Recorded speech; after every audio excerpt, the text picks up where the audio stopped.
Hi, my name is Ahmad Barber from AB+DM Studio, and today we're going to talk about our mood boarding process and how we organize our ideas for every photo shoot.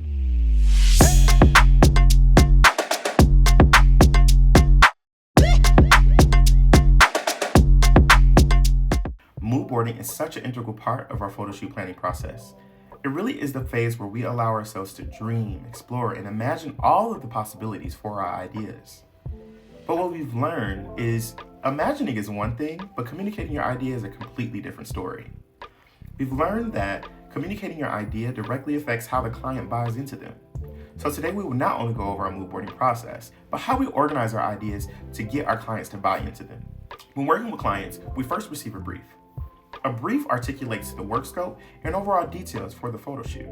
Once we get the brief, we like to go over all the pertinent details and identify any high-level challenges or callouts. All right, so looking at this, so the shoot will take place in a few weeks, which means there's a slightly fast turnaround for pre-production. We're shooting a model. That'll be fun. It's not a celebrity talent, which means that we have a little bit more creative freedom. Okay, so we're in studio, so that means we have a more controlled space. We can do a little bit more with lighting. We can play around with things. It's 6 to 8 looks, so that's a pretty full day. That means that we have to think about things like time management and making sure that none of the looks take too long to prep for. Ooh, okay, we get into budget. So budget seems a little low, which means that we have to be a little bit mindful about the type of gear we rent and or how we produce things overall. Okay, looks like they attached the mood board as well. Let's take a look at that. Ooh, very fun. So they didn't give us too much to go off of, but let's see what we can pull out. Let's see some of the themes that we can really pull out here. We see a lot of iridescence, a lot of crystallized things, a lot of metallics. So that definitely gives us a grounding foundation for what the overall concept is. A lot of the references seem a little otherworldly in a way, and how they're styled and how the creative direction is. So that's something we can maybe pull out.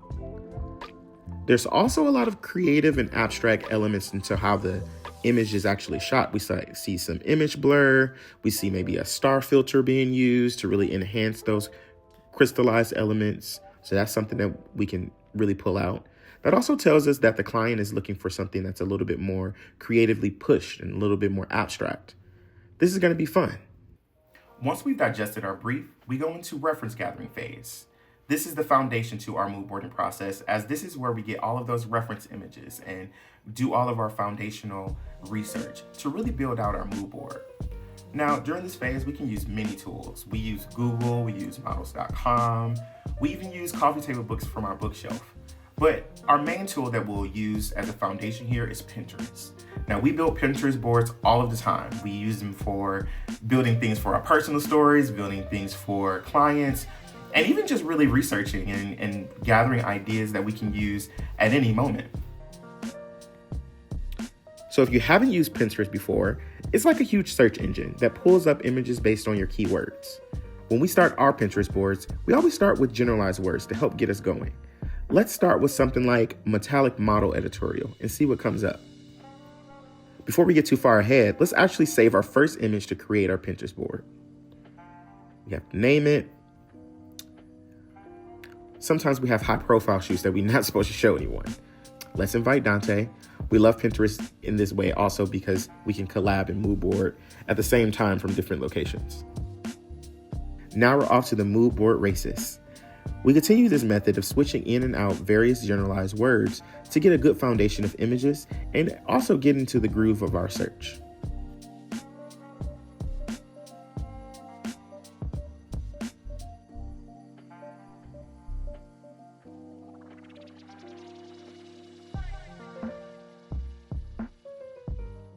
Now, Dante and I are not just producers of photography, we're avid consumers of it as well.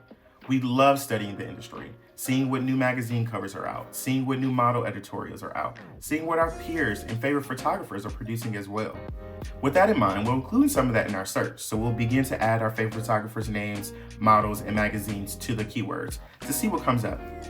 Throughout this mood boarding process, we sometimes remember various editorials and photographers that we may have come across while preparing for other projects. For example, I remember this photographer when we were mood boarding for a project a few weeks ago called Terry Lego. The work has a lot of deep blacks and hard contrast to them. That could be very cool to play around with on set with this particular editorial.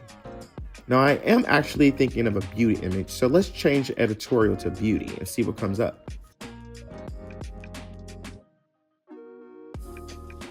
We continue the process of searching for specific references by using model names, fashion brand names, photographer names, or even magazines.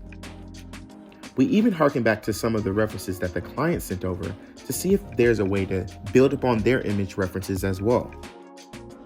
As a final way to polish off our reference gathering, we love the More Ideas tab in Pinterest.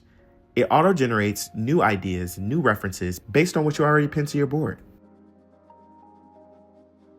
All right, we've done a bunch of reference gathering. It's now time to package our idea in a way that we can submit it to our client. We do this in what we call a pitch deck, or a deck for short.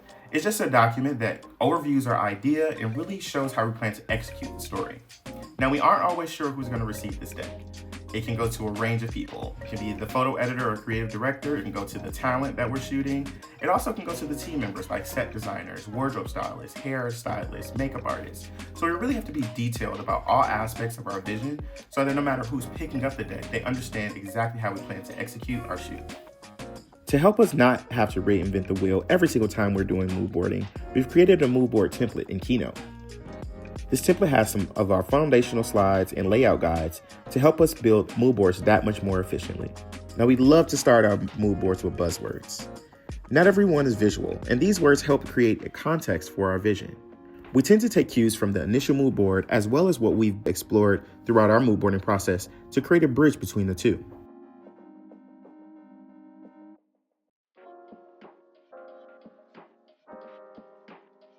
All right, I've kind of chosen a few words. We've chosen iridescent, crystallized, otherworldly, and intriguing. Now, sometimes we incorporate way more than 4 buzzwords, but this is a strong foundation for this one. Once we get our buzzwords in, it's time for our overall mood board slide. This is really the main slide of the mood board. It's the most direct view of how we envision the story shaping up. Every detail is a bit strategic in how we are communicating our story here. Even how many images we include in this particular slide are purposeful. For example, the brief outlined 8 to 10 images as deliverables, so we're including 10 images as a part of our slide. Now we try to make sure these images are also diverse. They show a range of angles, various crops, they show a range of fashion choices. There's a lot of detail here that's being communicated. All right, now it's time to build out our supplementary sides. This is where we communicate our vision to some of the other departments and team members throughout the shoot. Let's first start with props and background ideation. Now this slide is directed to our set designer or the producer of the shoot. There are 4 main areas we want to communicate here. First is that we would like to have a white background or cyc.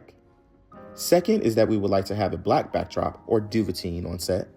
Third would be that we want to have some type of posing blocks. And lastly, we want to have a posing table or stool. And just in case it's not clear, let's add some descriptions here so that everyone understands the focus of these references as well.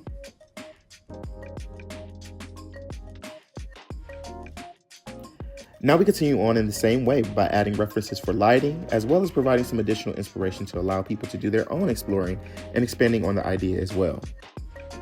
We can't forget about adding our glam and hair references. This is somewhat of a bonus in many of our mood boards and a place where we must be flexible. We want to give our team members ideas, but also want them to come back with their own inspiration. We also trust their expertise in outlining what's possible via time and budget for each shoot. When filling this page, we are pulling directly from some of our top images and adding some descriptions to help ground why we are choosing these references. We love to pull images for wardrobe and styling as well. Now, we are no stylists at all, but we love to give the styling department a jumping off point to help understand some of our creative thinking. We pull images from a variety of places.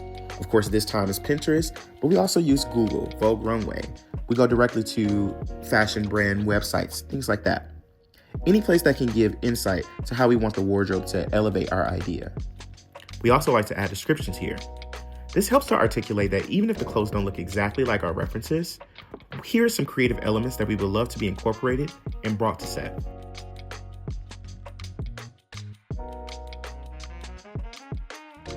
Now, none of our mood boards are finalized without a title. We chose Interstellar for this one, not because it's the name of my favorite movie, but it does a really good job of summing up the creative direction. We like to choose names that have a bit of a creative punch, but also are tangible and referential. How do you like the name? And here's the final mood board.